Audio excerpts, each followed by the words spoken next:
और आइए पहली खबर की ओर आपको लिए चलते हैं। भारत के रक्षा मंत्री राजनाथ सिंह ने पहलगाम आतंकवादी हमले को नजरअंदाज करने को लेकर चीन में शंघाई सहयोग संगठन एससीओ के संयुक्त वक्तव्य पर हस्ताक्षर करने से इनकार कर दिया। इसके बाद सम्मेलन संयुक्त वक्तव्य जारी किए बिना ही समाप्त हो गया। सम्मेलन में राजनाथ सिंह ने सीमा पार आतंकवाद को लगातार समर्थन देने के लिए पाकिस्तान की आलोचना की और आतंकवाद के अपराधियों, आयोजकों, वित्त पोषकों और प्रायोजकों को न्याय के कटघरे में लाने की बात कही। यह रिपोर्ट देखिए। आतंक पर फिर बेनकाब पाकिस्तान, चीन में गरजे राजनाथ सिंह। आतंकवाद पर पाकिस्तान को लगाई लताड़, गंभीर परिणाम भुगतने की दी चेतावनी। आतंकिस्तान के नाम से दुनिया भर में मशहूर पाकिस्तान की ग्लोबल लेवल पर किरकिरी जारी है। फिर चाहे यूएन हो या एससीओ, हर जगह उसकी छवि और दागदार होती जा रही है। इस बार तो रक्षा मंत्री राजनाथ सिंह ने पाकिस्तान के सबसे जिगरी दोस्त चीन की धरती से ही उसको लताड़ लगाई, जिसे एससीओ सदस्य देशों के साथ साथ पूरी दुनिया ने सुना। राजनाथ सिंह ने शंघाई सहयोग संगठन की रक्षा मंत्रियों की बैठक में आतंकवाद को लेकर पाकिस्तान पर करारा हमला बोला।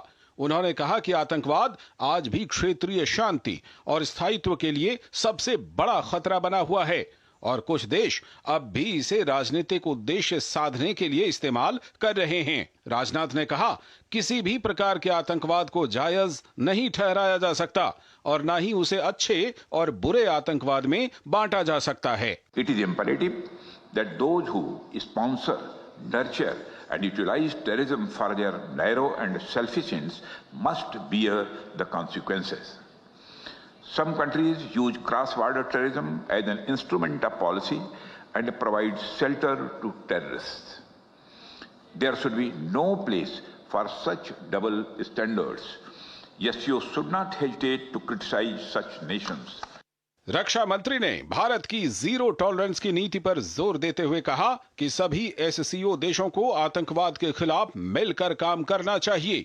उन्होंने यह भी जोड़ा कि आतंकी नेटवर्क को समर्थन, पनाह और फंडिंग देने वाले देशों की पहचान और जवाबदेही तय होनी चाहिए।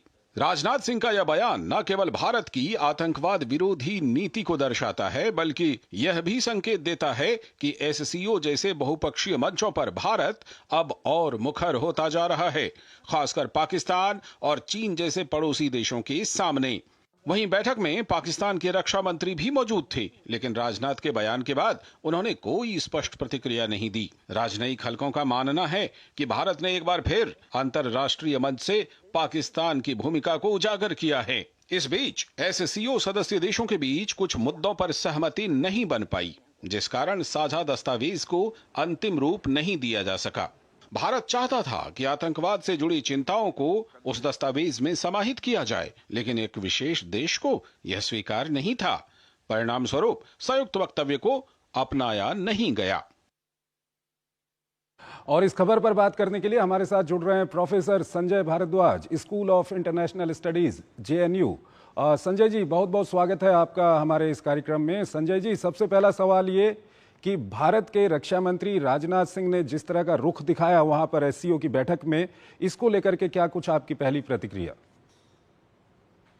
देखिए, जो भारत की रीति नीति रही है आतंकवाद के खिलाफ, जो हमारा जीरो टॉलरेंस पॉलिसी है, मुझे लगता है कि अंतर्राष्ट्रीय पटल पर इस बात को बहुत सख्ती के साथ में हमारे जो डिफेंस मिनिस्टर श्री राजनाथ सिंह जी ने इस बात को रखा और जो एक जुगलबंदी तैयार हुई है एक टेरर स्टेट और टेरर स्पॉन्सरिंग स्टेट की, वो जुगलबंदी को एक तरीके से उजागर करने का इन्होंने प्रयास किया है। जिस तरीके से पाकिस्तान तो लश्कर तैयबा आइडेंटिफाइड एक टेररिस्ट ग्रुप है, यूएन लिस्ट में है, और उन्होंने पहलगाम अटैक की जो जिम्मेदारी ली, उसके एविडेंसेस वो पाकिस्तान बेस्ड है, लेकिन चाइना और तुर्की और बाकी जो देश हैं वो पाकिस्तान को जिस तरीके से समर्थन दे रहे हैं, तो निश्चित रूप से ये एक बहुत बड़ा सेटबैक था। और मुझे लगता है कि एससीओ जैसे पटल पर राजनाथ सिंह जी ने इस मुद्दे को बहुत जोर शोर से उठाया। और जहां तक बात है डॉक्यूमेंट साइन करने की बात है, तो डिफेंस मिनिस्टर ने इस बात को जोर दिया कि जब तक पहलगाम में जो टेरर अटैक हुआ, जो प्रॉक्सीज हैं, जो वॉयलेंट नॉन स्टेट एक्टर्स हैं, जो आतंकवाद को बढ़ावा दे रहे हैं, उनको जिम्मेदार नहीं ठहराया जाएगा और पहलगाम की इंसिडेंट को एससीओ के डॉक्यूमेंट्स में और डिक्लेरेशन में शामिल नहीं किया जाएगा। ये डॉक्यूमेंट हमारे लिए नल वॉइड है, हमारे लिए इसका कोई महत्व नहीं है, हम इस पे साइन नहीं करेंगे। जहां तक का बदमाशी की बात है, तो देखिए, बात मान के चलिए कि जो टेरर का एक नेक्सस क्रिएट हुआ है,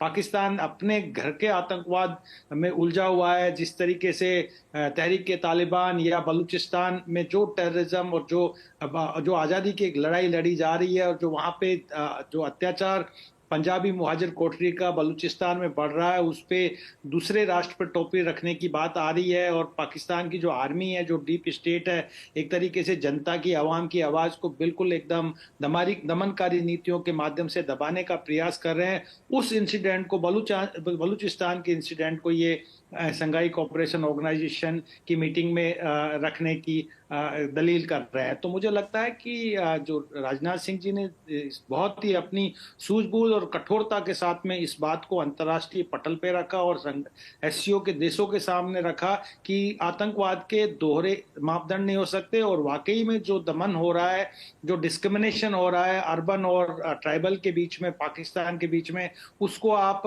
दूसरा रंग देके और उसको अंतर्राष्ट्रीय रंग देने का प्रयास कर रहे हैं। तो ये बहुत स्ट्रांगली एक मैसेज दिया है, जो हमने ऑपरेशन सिंदूर और उसके बाद में जो हमारा इंटरनेशनल डिप्लोमेसी के माध्यम से हम ऑपरेशन सिंदूर और पहलगाम अटैक, जो टेरर अटैक हुआ, उसको दुनिया के सामने उजागर करने, डिफरेंट डेलीगेशंस के माध्यम से हम कर रहे थे। उसी कड़ी में मुझे लगता है कि श्री राजनाथ सिंह जी ने ये बात बहुत स्ट्रांगली एससीओ सबमिट में रखी, और ये जो हमारी जीरो टॉलरेंस की पॉलिसी है कि हम आतंकवाद को किसी भी तरीके से एक्सेप्ट नहीं करेंगे, और किसी भी देश में अगर आतंकवाद की गतिविधियां होती है उसका भी हम स्ट्रांगली कंडेम करेंगे। और यही बात वहां पे भी लागू होती है कि जब इजराइल पे एक बहुत बड़ा आतंकी हमला हुआ, हमास ने किया, भारत ने स्ट्रांगली इस चीज को, तो आप लेकिन चाइना, चूंकि चाइना के अपने इंटरेस्ट है पाकिस्तान में, और चाइना बेसिकली जिस तरीके से एक रॉक स्टेट को सपोर्ट करता है, चाहे वो नॉर्थ कोरिया हो, चाहे वो अभी हाल ही में पाकिस्तान के संदर्भ में देखिए कि कहते हैं they are all weather friend. वो इसलिए ऑल वेदर फ्रेंड है कि दोनों ही अनडेमोक्रेटिक प्रैक्टिसेस में विश्वास करते हैं, दोनों ही प्रॉक्सीज और वायलेंट नॉन स्टेट एक्टर्स को आगे बढ़ाने की बात करते हैं, लिबरल डेमोक्रेसी में विश्वास नहीं करते। पाकिस्तान बेसिकली या तो आर्मी के माध्यम से चलता है, या इस्लाम के नाम पे चलता है, या असैसिनेशन के नाम पे चलता है। संजय जी, यहाँ पे काफी महत्वपूर्ण कुछ तथ्य हैं जो हमारे दर्शकों को जानने चाहिए। एक तो ये जो एससीओ समिट थी, वहाँ पर डिफेंस मिनिस्टर्स की, इसकी मेज़बानी जो है वो चीन कर रहा था। ये एक अपने आप में एक ऐसा तथ्य है जिसको दिमाग में रखना चाहिए। दूसरा, अगर बलूचिस्तान की हम बात करें तो पूरी दुनिया जानती है पिछले 6 महीने 7 महीने से बलूचिस्तान में जो कुछ हो रहा है, वहाँ पर किस तरह से जो बलूच लोग हैं वो पाकिस्तान के साथ रहना ही नहीं चाहते हैं। और हाल के दिनों में जो हमारे पास खबरें हैं उसके अनुसार जो बलूच अलगाववादी हैं उन्होंने बलूचिस्तान की कई जगहों पर कब्जा कर लिया है, पाकिस्तानी सैनिकों को पीछे हटना पड़ रहा है। लेकिन उस बलूचिस्तान के मामले को आतंकवाद से जोड़ना और उसके लिए किसी दूसरे देश को जिम्मेदार ठहराना, और दूसरी ओर जो भारत आतंकवाद की बात फाइनल डिक्लेरेशन में लाना चाह रहा था उसको नहीं लाना, तो ये जुगलबंदी जो है वहां पर देखने को मिली, चीन की, पाकिस्तान की, कुछ अन्य देशों की, इसको आप क्या कुछ कहेंगे? ये कहीं ना कहीं अंतर्राष्ट्रीय मंचों में जिस तरह का डबल स्टैंडर्ड देखने को मिल रहा है उसका एक बड़ा उदाहरण। बिल्कुल, आपने सही बात रखा है कि ये एक जुगलबंदी है। मैंने कहा एक रॉक स्टेट की जुगलबंदी है, और अपने स्ट्रेटेजिक इंटरेस्ट के लिए ये देश जो मानव अधिकार हैं या मानव की अपनी जो नीड्स हैं और नैतिकता है, उसको भूल के आतंकी संगठनों के साथ में खड़े हुए हैं। पाकिस्तान में जग जाहिर है कि जब से पाकिस्तान का निर्माण हुआ है, वहाँ पे जिस तरीके से डिस्क्रिमिनेशन होता है अर्बन रूरल के बीच में, रूरल के बीच में और अर्बन रूरल के बीच में, तो आप देखिए एक समय आया कि बांग्लादेश बना, क्योंकि बंगालियों के साथ जो अत्याचार किया और उनको उनके साथ एट्रोसिटीज की, तो बांग्लादेश का निर्माण हुआ। जिस तरीके से रिजेंटमेंट की वही सिंध प्रदेश में होती है, तो वहां पे सिंधु देश की बात चल रही है, जो पाकिस्तान का सिंध है, और वही हालात आज जो बलूचिस्तान में बढ़ते जा रहे हैं, तो बलूच देश की बात चल रही है। और पाकिस्तान इस बात को बेसिकली इस बात को समझता है कि जो अलगाववादी वहां पे ताकते हैं, मैं ये नहीं कहूंगा, वो अपनी आजादी और अपने अधिकारों के लिए जो बात कर रहे हो। थोड़े दिनों में आप देखना, जो पाकिस्तान ने कश्मीर का कुछ हिस्सा ऑक्युपाई किया हुआ है, ये भी बार बार वहां पे आवाज उठाते रहते हैं गिलगित बाल्टिस्तान में कि हम पाकिस्तान के साथ रहना नहीं चाहते, क्योंकि जो एक दमनकारी नीति है वहाँ की जो सेना की, उससे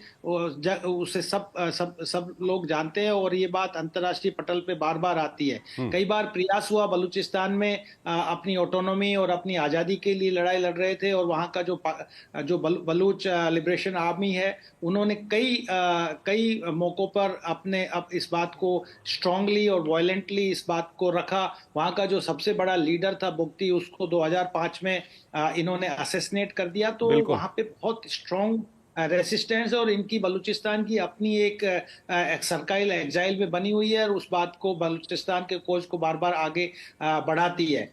ये दुनिया को समझना चाहिए कि जो लिबरल डेमोक्रेटिक, न सिर्फ दुनिया को बल्कि चीन जैसे बड़े देश को, जो अंतर्राष्ट्रीय स्तर पर काफी बड़ा देश है, उसको भी ये समझना चाहिए। उसके बदले चीन कहीं ना कहीं पाकिस्तान को प्रोत्साहित कर रहा है इस तरह की नीतियों के लिए। संजय जी हमारे साथ बने रहिएगा, एक और महत्वपूर्ण विषय है, उस पर हम बातचीत करेंगे। यहाँ पर जो है कि चीन का एक विषय है, चीन का जो वहाँ का जो चाइना पाकिस्तान इकोनॉमिक कॉरिडोर है, उसमें बहुत डीप इंटरेस्ट है, और वो बलूचिस्तान में जो ग्वादर पोर्ट है वो भी एक महत्वपूर्ण है, तो वो आंख बंद करके बिल्कुल चीन कहीं ना कहीं अपने फायदे के लिए ये सब कुछ कर रहा है। संजय जी हमारे साथ बने रहिए।